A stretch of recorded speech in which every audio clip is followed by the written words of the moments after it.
महाभारत युद्ध में भीष्म पितामह के बाणों की शैया पर लेटे होने का प्रसंग बहुत ही प्रसिद्ध है। इस प्रसंग के मुताबिक भीष्म को बाणों की शैया पर लेटकर अपनी मौत का इंतजार करना पड़ा था। महाभारत युद्ध से जुड़े प्रसंगों में भीष्म पितामह को बाणों की शैया मिलने की वजह के बारे में भी बताया गया है, जिसकी जानकारी बहुत कम लोगों को है। यह प्रसंग जानना हम सब के लिए इसलिए भी ज़रूरी है ताकि हम यह समझ सकें कि हमारे बुरे कर्मों का फल हमें अगले जन्मों तक भी मिलता रहता है। भीष्म पितामह बड़े ही तपस्वी थे, वे पराक्रमी थे।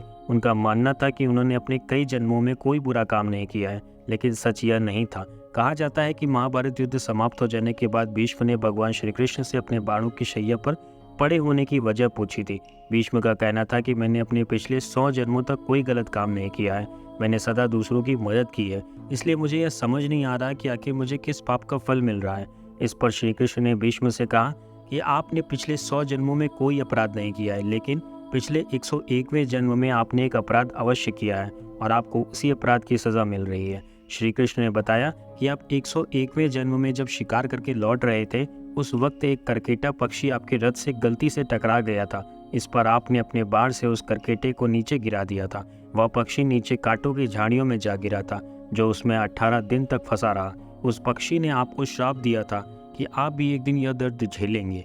इसके अलावा इस बात का भी उल्लेख मिलता है कि द्रौपदी के चीरहरण के समय चुपचाप सिर झुकाकर बैठे रहने की वजह से भी भीष्म पितामह को बाणों की शैया मिली थी। आज का यह वीडियो आपको कैसा लगा, हमें कमेंट करके बताएं। ऐसी ही सनातन धर्म से जुड़ी रोचक कथाओं के लिए हमारे चैनल को सब्सक्राइब करें।